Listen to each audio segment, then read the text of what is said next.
have some amazing cheesemakers in British Columbia. So I've chosen one sort of from each category. The categories are fresh and bloomy. And bloomy is that sort of white, fuzzy rind like on brie. And then there's semi-hard medium, which includes the wash rind, which is that kind of orangey, smellier cheese. And that just means that it's been soaked in brine. And blue cheese, of course, and hard cheese. So we've chosen a couple of blue cheeses, an aged Gouda, a brie, of course, because everyone loves brie, and a goat cheese from Salt Spring Island that's absolutely gorgeous. First of all, we need to choose a board to display on.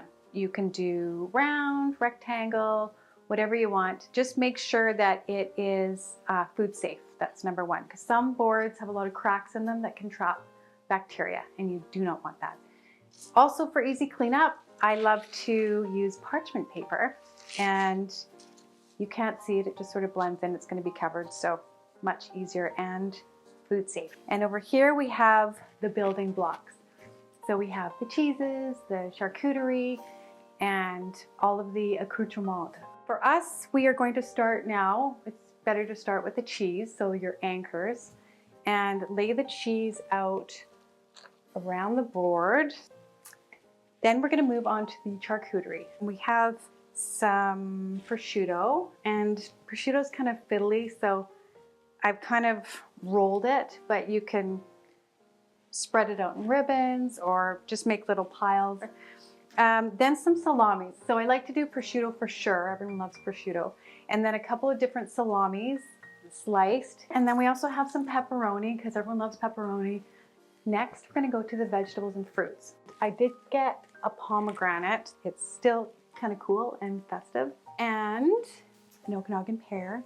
These are like my favorite. These Bosch pears are so pretty. Look, like a portrait.